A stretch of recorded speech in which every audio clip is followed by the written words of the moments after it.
como el programa de los 91 sábados, realmente aparte.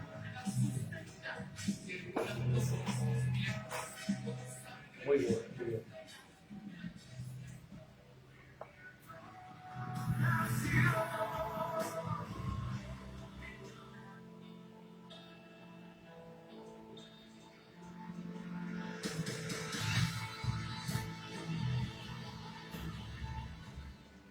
Gracias por sintonizar este su programa, A los Pies de Jesús, con el hermano Ángel Peña.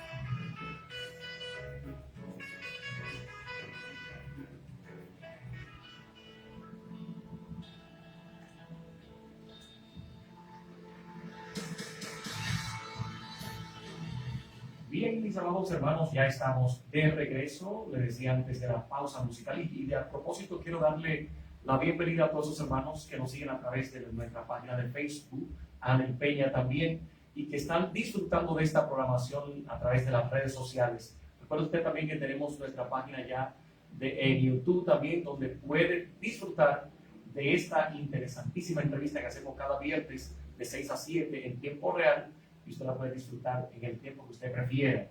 Sabe que a veces hay entrevistas que uno quiere nuevamente dar un review, de manera que están ahí para que usted cuando a veces quiera observarla, poder bailar, revise.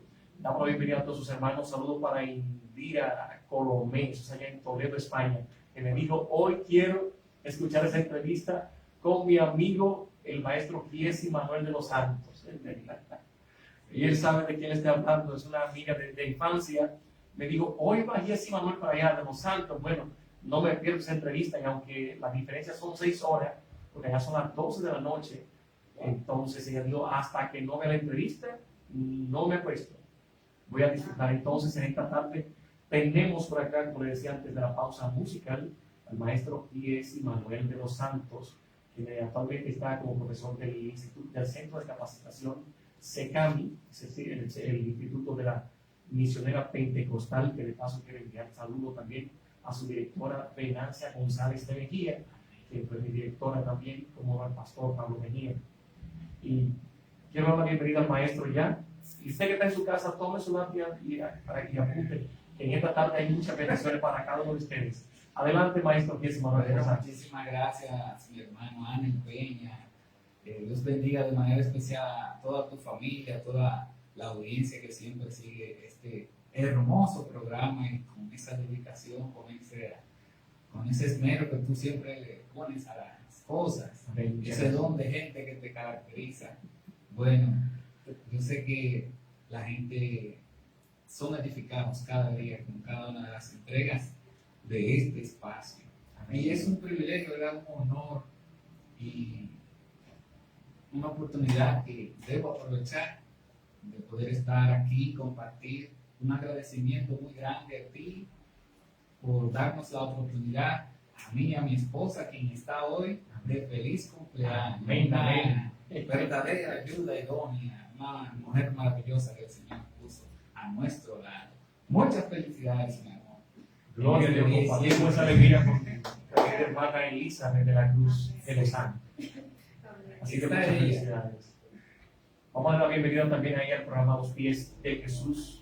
Bien, muy buenas tardes a toda esta gente que está en sintonía con este espacio. Pues para mí es más que un placer, un grato honor estar aquí compartiendo con mi hermano Ángel Peña. Pues de verdad que es un joven de testimonio a quien apreciamos mucho, al igual que a su esposa Jocelyn de Peña, Guerrero de Peña. Y pues de verdad que somos una familia de gran bendición y nos sentimos honrados de estar aquí. Y pues me siento feliz en el día de mi cumpleaños. Es mejor que celebrarlo, ¿verdad? En compañía de mi amado esposo, aquí en este magnífico espacio. Amén, amén. Muchas gracias por aceptar nuestra invitación. Quiero recordarles a nuestros amados oyentes y a los que nos siguen también a través de las redes sociales, que el maestro Giesi Manuel también es el productor del programa Juventud 91, programa este que se transmite todos los sábados, de 2:30 de la tarde hasta 4. Ahí está todo viernes en esta estación radial Misionera FM. Todos los sábados. Todos los sábados, ¿verdad que sí? Así que nos sentimos contentos de él aceptar nuestra invitación. Sabe que con la preocupación de que nosotros como iglesia de Jesucristo, alguien decía en cierta ocasión que quien no conoce su historia está propenso a repetirla en cuanto a ciertos errores que a veces se han cometido en el pasado, pero que es bueno siempre mantenerlo fresco en la mente de la iglesia para mejorar siempre. Esa es la idea. Y yo sé que hay muchos pastores que nos están escuchando, la gloria sea para el Señor, hay muchos pastores que sintonizan esta programación porque ha sido de bendición. Y ese es el objetivo. Como bien usted decía, maestro, y su amada esposa, Elisa de la Cruz, ese es el objetivo, que la iglesia de Jesucristo siga siendo edificada y que ciertas cosas que hay, que quizás se cometieron errores en el pasado, podamos corregirlo ahora. Entonces, nosotros tratamos de invitar siempre personas así como ustedes, que tienen el conocimiento y que pueden cooperar para que esos pastores, y tenemos muchos pastores jóvenes que están iniciando la carrera del pastorado, otros que quizás se adelantaron a su llamado. Hay personas que Dios le dijo, tú serás pastor, y ellos fueron corriendo a una marquesina, 30 sillas, y se engancharon ellos. Entonces queremos, siempre soltamos sus consejos para mejorar, para seguir edificando y para que el cuerpo de Cristo sea perfeccionado cada día. Así que muchas gracias. Y vamos entonces a entrar a lo que tiene que ver con la historia de la iglesia primitiva. Me gustaría, o como primera pregunta, refrescar la mente de nuestros oyentes. ¿Dónde, cuándo y cómo se originó esa iglesia cristiana que nosotros hoy formamos parte de ella, pero que a veces desconocemos su origen, cómo se formó? No, yo soy pentecostal, otro, soy Rabacuc. Bueno, dejemos eso ahí del Rabacuc. Pero hay muchos datos ahí que es importante que nosotros como cristianos evangélicos lo tengamos, porque somos también parte de la iglesia. Así es. Entonces, adelante, maestro Jesse Manuel de los Santos. Bueno, es un gran privilegio pertenecer al cuerpo del Señor, ¿verdad? A la iglesia, como bien decía la canción. Que la iglesia es solo un cuerpo y el amor la sustenta. Bueno, en la misma carta de Pablo a los Efesios dice que los maridos deben amar a la iglesia como Cristo, a su esposa como Cristo ama a la iglesia, y como Él la sustenta y la cuida. Y de la manera que Cristo cuida y sustenta a la iglesia, así mismo los maridos deben también amar a sus mujeres. Y esa es una de las analogías más hermosas que encontramos ahí en la escritura. La iglesia surge en la mente de Dios. Si vamos a irnos ya al principio de los principios, ¿verdad? Surge en la mente de Dios. Dios desde antes de crear el mundo, desde antes de la fundación del mundo, ya tenía en mente un plan redentor, un plan de salvación. Por ejemplo, en el libro de Apocalipsis se habla de Jesucristo como el Cordero inmolado desde antes de la fundación del mundo, es decir, antes de Adán y Eva, todo eso. De manera que Dios ya tenía en mente orquestado un plan, una meta, algo que hacer, y para su propia gloria y su propia alabanza, algo hermoso. Y entonces en la escritura encontramos la revelación progresiva de esa historia. Muy bien, muy bien. Empezando, ¿verdad?, desde el Antiguo Testamento hasta recorrer toda la ley y los profetas y culminar ahí en Hechos de los Apóstoles. Y Dios dio varias promesas. Dios se fue revelando poco a poco, primero a Adán y Eva en el huerto del Edén, que caminaba con ellos, que paseaba con ellos y les instruía, les decía, ustedes pueden hacer esto, no pueden hacer esto, y así sucesivamente. Y el hombre falló cuando tenía su libre albedrío, ¿verdad? Cuando tenía su voluntad totalmente libre, no pudo aprovechar esa oportunidad, sino que se dejó influir por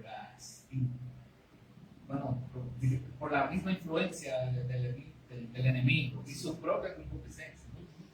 Y decidió no llevarse de la palabra de Dios, de lo que Dios le había dicho, sino que sucumbió a la seducción del enemigo.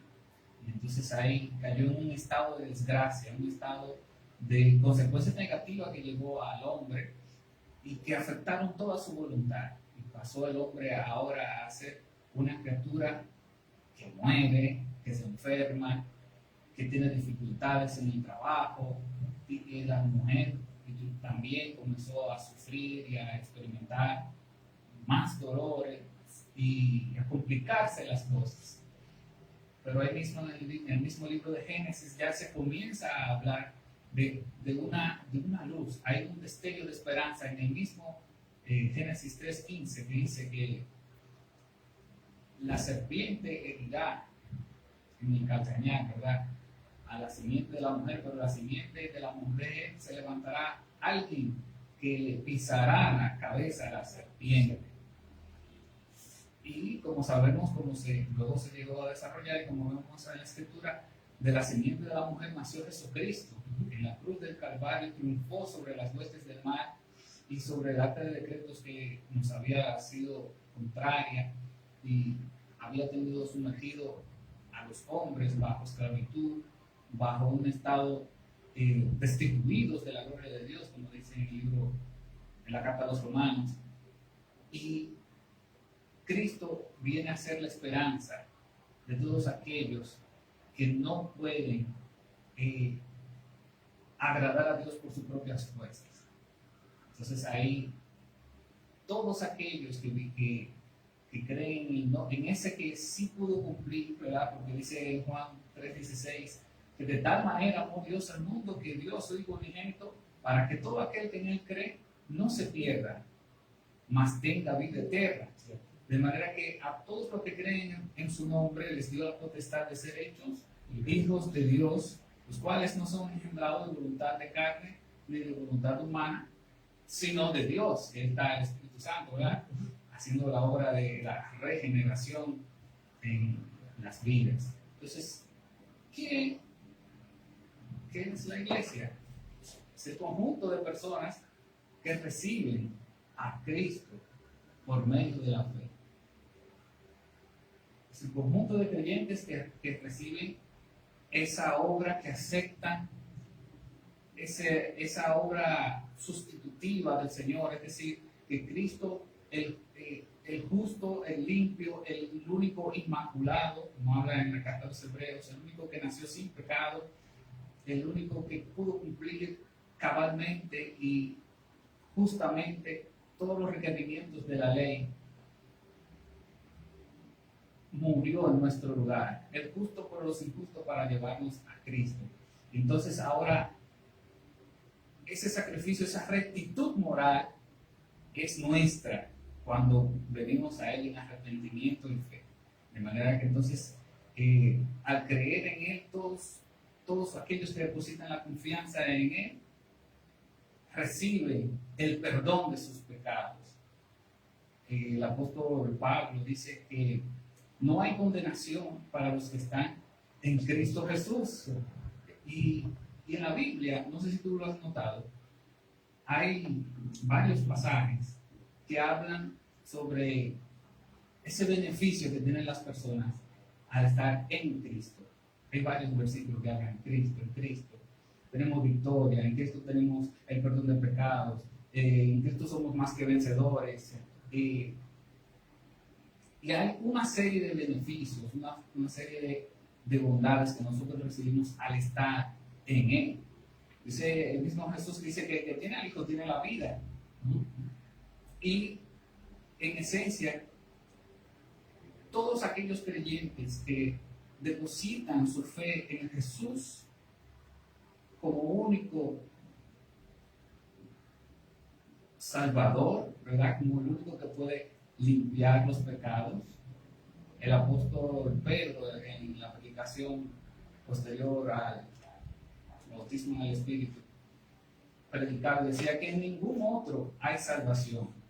Es decir, no hay otro camino, no hay otra vía, no hay otra persona, no hay otro mediador, dice el apóstol Pablo en 2 Timoteo 3:15 creo que no hay otro mediador entre Dios y los hombres. Jesucristo es el único que puede mediar, que está para interceder en favor nuestro, el único que puede perdonar los pecados.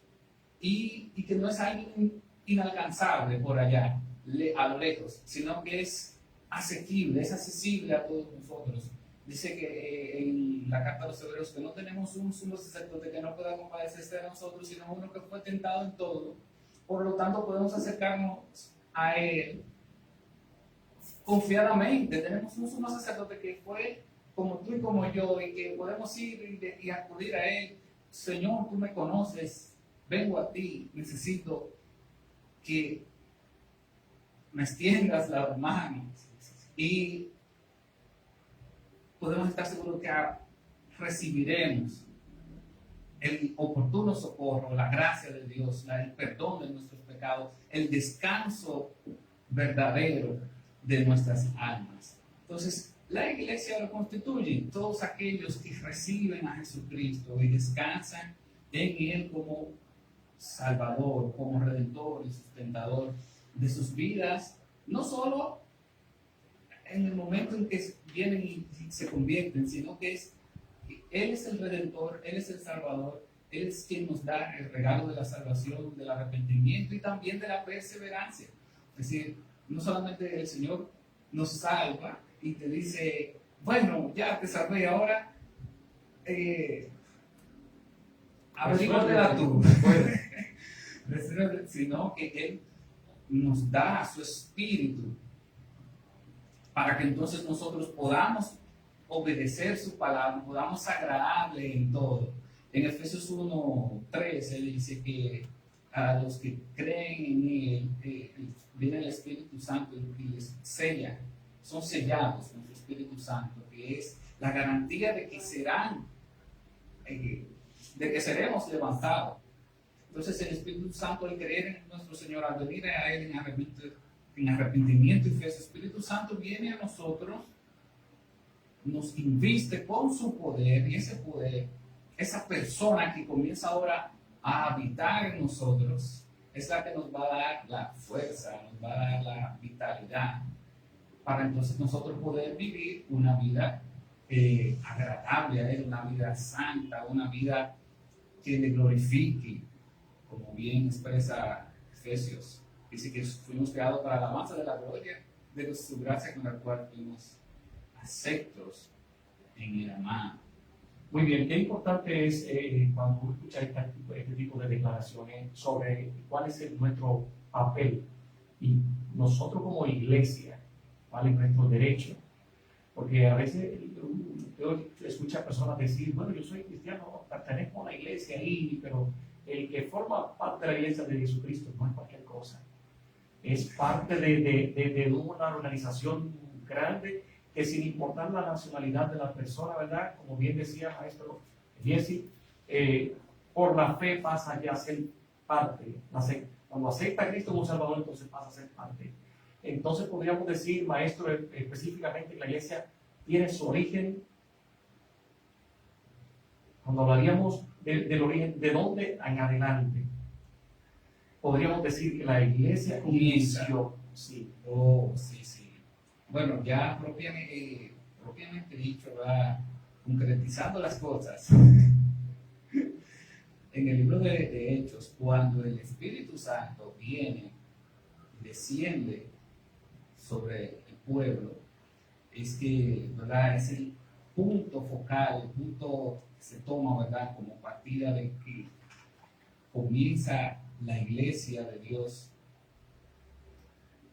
en el Nuevo Testamento, vamos a llamarle así, ¿verdad?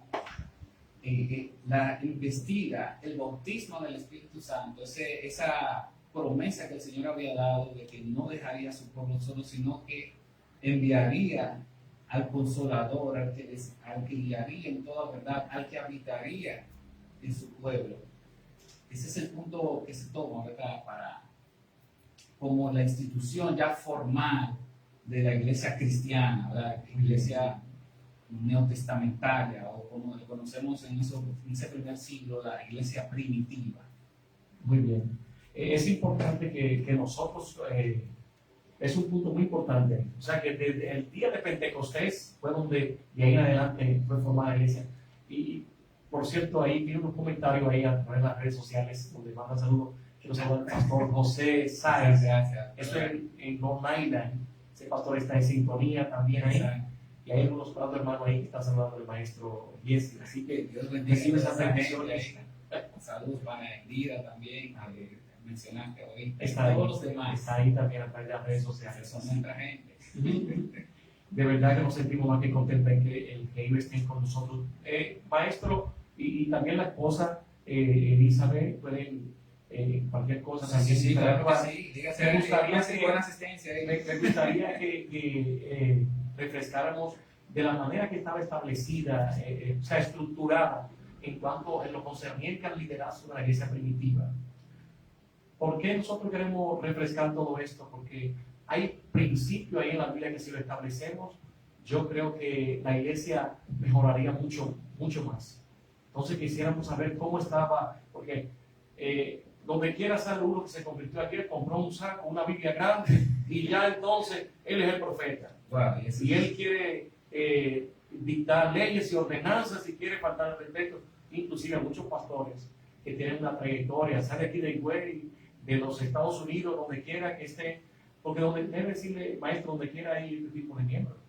Entonces, queremos refrescar a ver de qué manera estaba estructurada en cuanto al liderazgo la iglesia primitiva. O si todo el que le parecía, no que yo soy apóstol, no que yo soy esto, yo tengo una Biblia Thompson. Vamos a ver, adelante. Bien, la iglesia primitiva estaba liderada por los apóstoles.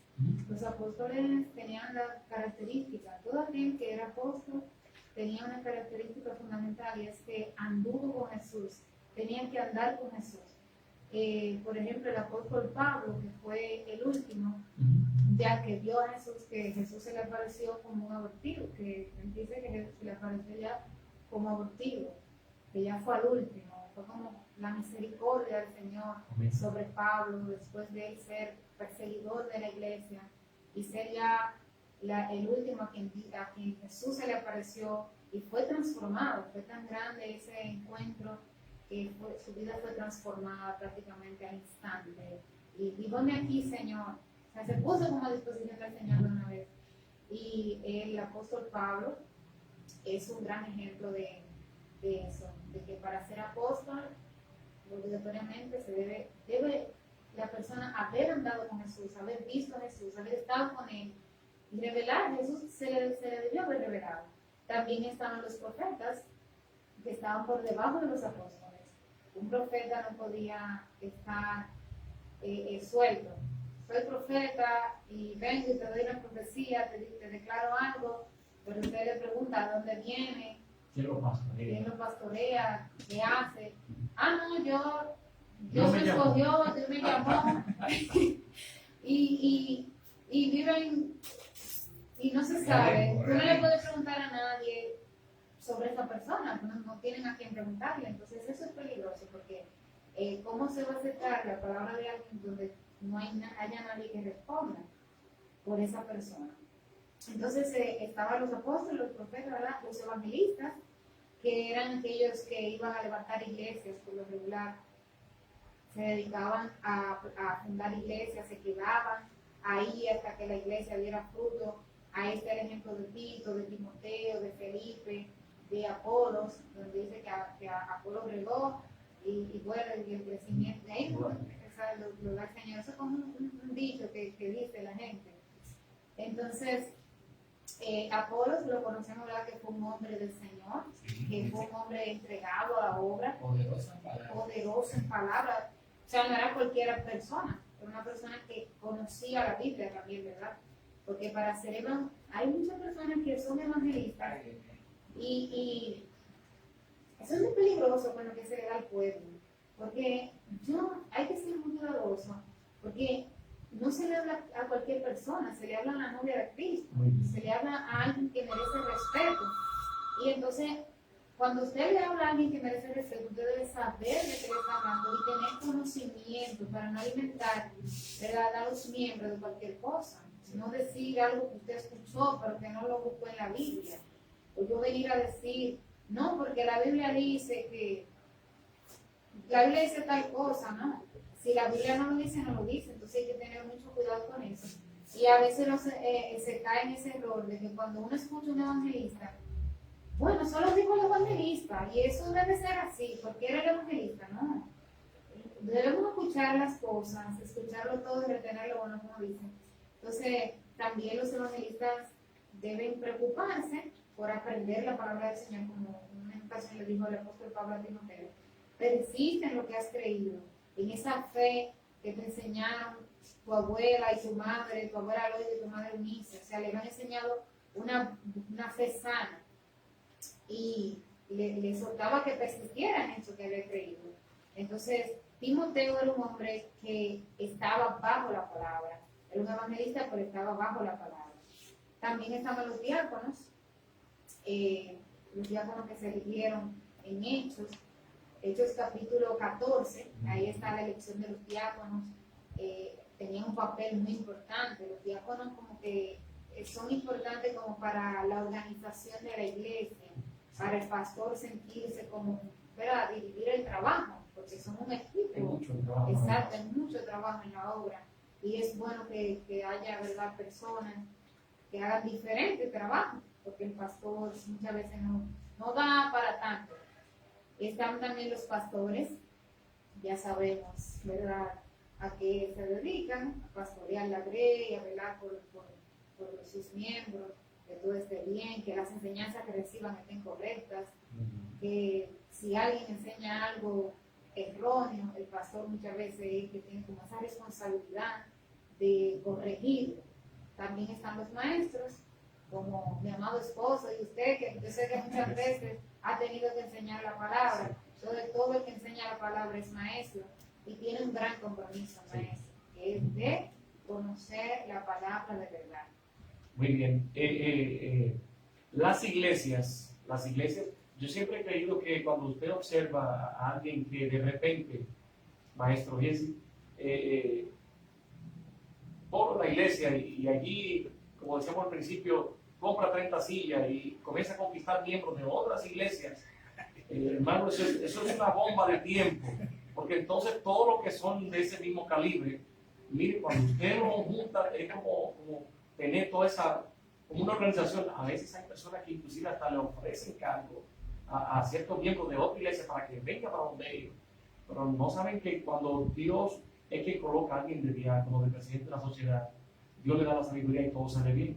Ahora, si lo coloca el hombre o si él mismo es quien se coloca en el puesto, eso es una bomba de tiempo, porque evidentemente me gustó la forma que ella va definiendo que había diáconos, pero había pastores, pero también había evangelistas.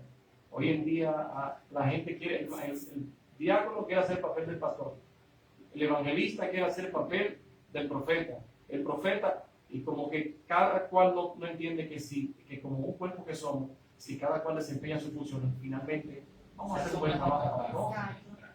Entonces, me gustaría, maestro, que tocáramos también en lo referente cuáles medidas o principios aplicó la iglesia primitiva que parecían al principio benéficos, porque más tarde se dieron cuenta que eran perjudiciales y que le perjudicaban a la iglesia, de hecho.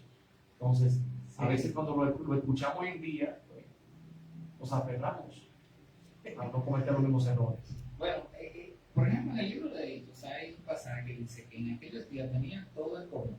Todo en común. Y... O sea que si yo tengo una jipeta, usted tenía una también. Por favor, a ver, ¿con qué se come eso? a todo el mundo, De todo el mundo. No, así es como le entienden a algunas personas. Por ejemplo, cosas de la iglesia, se compra un piano, por ejemplo, en la iglesia, o cualquier otro artefacto, hasta una silla en la iglesia, se compró una silla, entonces, tú la necesitas, un cumpleaños, la silla de la iglesia, un la silla de la iglesia, y como todo En común. Y no, igualmente usted compra una silla para usted y otro hermano de al lado, otro vecino o algo así, la silla está ahí en el patio de su casa y la toma así porque todo de todo.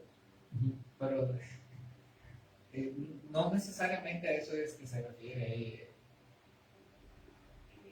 ese pasaje. Por ejemplo, los comunistas citan ese pasaje, los comunistas, ¿no? Porque tenían todo en común y partían el pan, todo era de todo.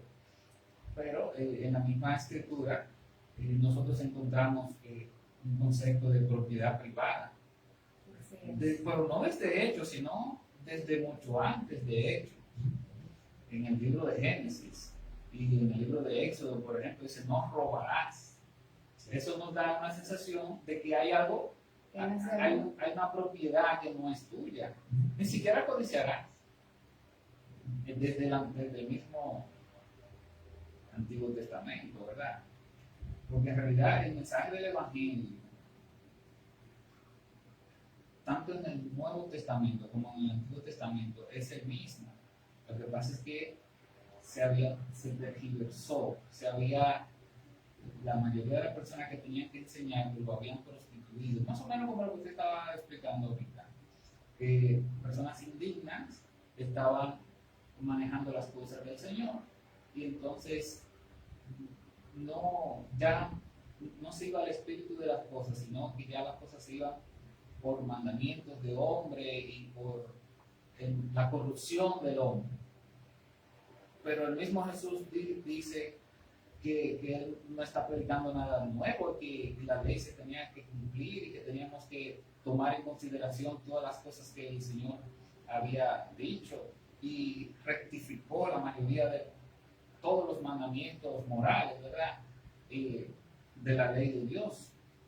Incluso que nosotros pensamos a veces reflexionamos sobre eso y decimos: wow, pero ahora es mucho más difícil. Pero en el Antiguo Testamento siempre fue así. Lo que pasa es que se llegó a manipular tanto las cosas que las sacaron del orden. Y ese fue uno de los grandes choques que tuvo el Señor con los maestros de la ley de ese entonces, con los mismos profesores. En estos días que era Día del Maestro, yo pensaba, bueno, para los maestros del tiempo de Jesús, Jesús no fue un buen maestro, Jesús fue un estorbo. Sí, porque no se acomodaba al tráfico y al manejo corrupto de las cosas de Dios que tenían ahí.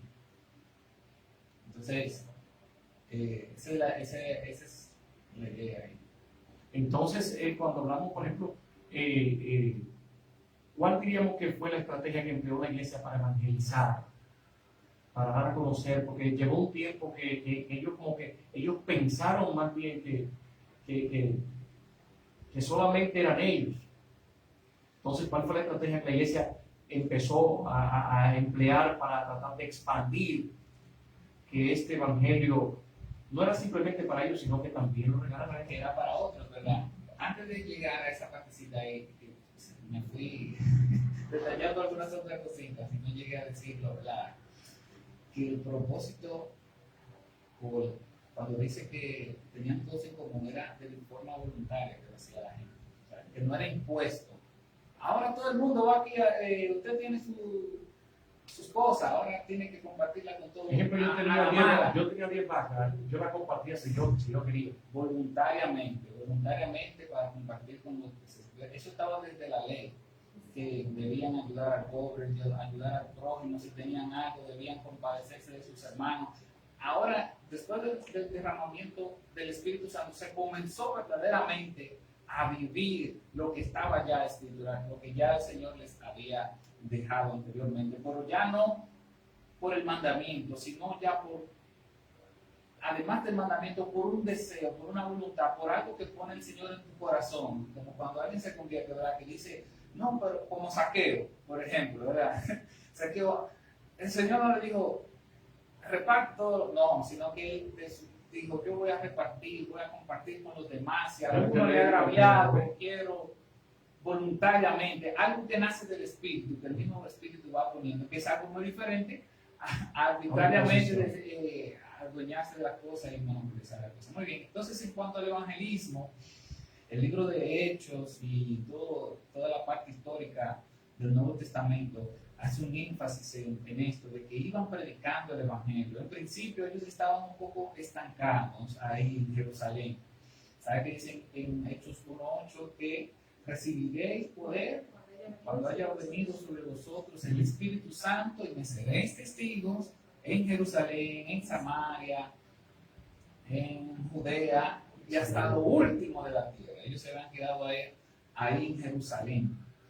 Y estaban gozosos ahí, viviendo ese avivamiento. El primer amor, todo. Sí, pero providencialmente, el Dios soberano, el Dios de la historia, ya que la vida y la misma historia no se mueve al azar, sino que es el cumplimiento de la voluntad de Dios. La historia va hacia el cumplimiento de la voluntad de Dios, de los decretos de Dios, de lo que Dios ha establecido desde un principio, ni siquiera porque Él lo viera que va a pasar, sino porque Él lo consideró que sucediera de esa manera. Entonces Dios así decretó todo cuanto sucede, de manera que no hay nada que escape a su voluntad. Dice alguien que Dios o controla todo o no controla nada. Cierto. Entonces, en el mismo libro de Hechos se habla que los gobernantes, sin saber, habían cumplido lo que en la misma escritura estaba escrito, y que todo eso había sido por el predeterminado conocimiento y consejo de Dios. Y Dios orquestó en la historia un tiempo de crisis, de persecución, ahí después de la prédica del mismo Esteban, ahí cuando les predicaba ahí, me imagino ahí en el patio del templo: ustedes han matado al autor de la vida y son rebeldes, como predicaba también Ezequiel, el profeta Ezequiel. Ustedes son rebeldes, son una casa rebelde y no han querido acatar el mensaje a este Cristo que resucitó. Dios lo ha hecho Rey, Señor, y todo eso. Entonces, a raíz de la muerte de Esteban se armó un corre-corre, una persecución ahí por parte de los mismos maestros de la ley de ese entonces, de los sumos sacerdotes y toda esa gente. Y ellos tuvieron que huir de Jerusalén hacia los lugares aledaños por ahí. Entonces, se comenzó, el Señor forzó ahí, le puso una pullita ahí a los primeros creyentes para que se vayan. Entonces ellos ahí se mandaron. Ahí fueron a cumplir entonces lo que había dicho, me seré testigo. Entonces Se cumplió la palabra, el Señor hizo que se cumpliera la palabra, su mandato era de ir por todo el mundo y predicar. Se fueron entonces a Samaria, a Judea, a todos esos lugares circundantes alrededor de ahí a predicar. Iban por todas partes, dice. Ellos iban por todas partes, donde quiera que llegaban, hablaban de Jesús. No estaban callados, sino que hablaban de ese que había resucitado, porque así que empieza el libro de los Hechos, de que Jesús resucitó y estuvo apareciendo por más de 40 días a todos esos lugares. Ellos están diciendo que este Rey, este Jesús resucitó y vive por los siglos de los siglos, y nosotros somos sus seguidores y estamos en pie y todo eso. Y van tanto a las aldeas como también a los lugares centrales. Más adelante, por ejemplo, en la vida de Pablo lo vemos que no solamente predicaba en el barrio, en Guachupita, en la Cucaracha, sino también iban a las zonas céntricas, iban a las sinagogas, iban al Areópago, a los lugares a las plazas, y sin importar rico o pobre o nacionalidad, sin importar si eran griegos o judíos. Bueno, Pablo en principio comenzó predicándole a los judíos también, y en las sinagogas. Por eso eran los que más fundazos le daban, quienes más problemas tenían. Y en un momento dijo: bueno, ya, yo voy a determinar ahora ir a los gentiles, y se enfocó en los gentiles hasta que llegó a Roma, y y tenía dentro de su ser llegar hasta España, y se lo dejan quieto y vive más, llega a América. No, y hoy ha llegado a través de la palabra, su carta ha llegado. Sí, sí, todavía ese mensaje continúa expandiéndose. O sea que podríamos decir entonces, cuando Dios ha decretado una orden de que su pueblo la cumpla en cuanto a llevarla a cumplir con la misión, y no lo hace, Dios utiliza cualquier método, porque en este caso permitió la muerte de Esteban. Sí. En caso de, ¿qué lección podríamos aprender de la muerte de este líder? Porque yo estoy seguro que si ocurriera hoy, cualquiera que a lo mejor diría, a ese líder que lo mataron era porque estaba en pecado, porque un hombre de Dios no puede morir de la manera, una ejecución así como la de Esteban. Entonces, ¿qué lección podríamos dar para concientizar al pueblo evangélico, cristiano evangélico, de que Dios puede permitir la muerte a cualquier siervo de él de la manera que sea, porque tiene compromiso con su alma? Y no necesariamente quiere decir que si un hombre de Dios lo ejecuta es porque estaba malo, porque estaba en pecado. Entonces, ¿qué lección podríamos aprender? Bien, lo principal es que la palabra del Señor dice que hay que sufrir por causa del Evangelio. El mismo apóstol Pablo dijo que a nosotros no solo se nos ha concedido que creamos, sino también que padezcamos por causa de Cristo. Eso está en la carta del apóstol Pablo a Filipenses.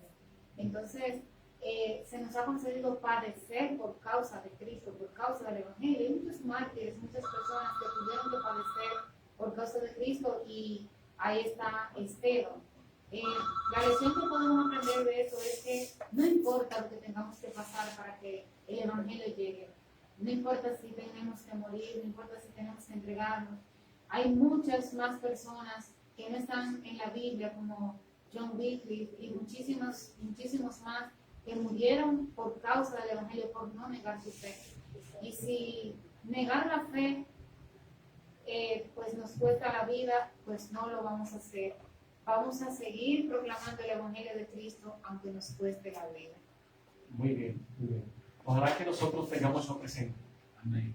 Maestro Jesús Manuel, que cada creyente, Dios tiene compromiso con nosotros en cuanto a la salvación. Nadie le gustaría sufrir, nadie le gustaría ser apedreado, a nadie le gustaría que lo atraquen, porque somos hijos de Dios y Él tiene el poder para cuidarnos. Pero hay momentos que Dios lo permite y es con un propósito ante nosotros. De manera que estar seguro en él, ¿verdad? Y tener una conciencia y tener una claridad de esas aflicciones que pueden venir. Y también el apóstol Pablo también sufrió muchos ataques de gente que dudaban de su mismo ministerio y todo eso. Pero cuando tú tienes una misión, y el mismo Pablo decía, cárgame esa impuesta, cuando tú tienes un norte y un compromiso, entonces hay prima el por qué yo hago las cosas, cuál es mi compromiso con qué yo estoy comprometido, con agradar a Dios, cumplir el mandamiento. Pablo dijo, yo no estimo mi vida por valiosa con tal de que yo cumpla la misión para la cual fui encomendado. Y también uno de los mártires, ya más adelante, dijo que testificar de la verdad de Cristo es más importante que la vida. Y esa es una frase muy bonita que puede servirnos también a nosotros. amén. Si vivimos y morimos para Cristo. Si vivimos y morimos para Para Cristo, para el Señor va a ser. Así que ya hemos llegado a la parte final, ya tenemos por aquí el evangelista Franklin Polanco. Que ya le toca seguir por acá en esta programación que sigue de Musical 91 como cada día. Así que muchas gracias al maestro Jesse Manuel de los Santos y a su amada esposa, que está de feliz cumpleaños. Reiteramos las felicitaciones para ella, Elizabeth de la Cruz de los Santos. Gracias, Así que gracias.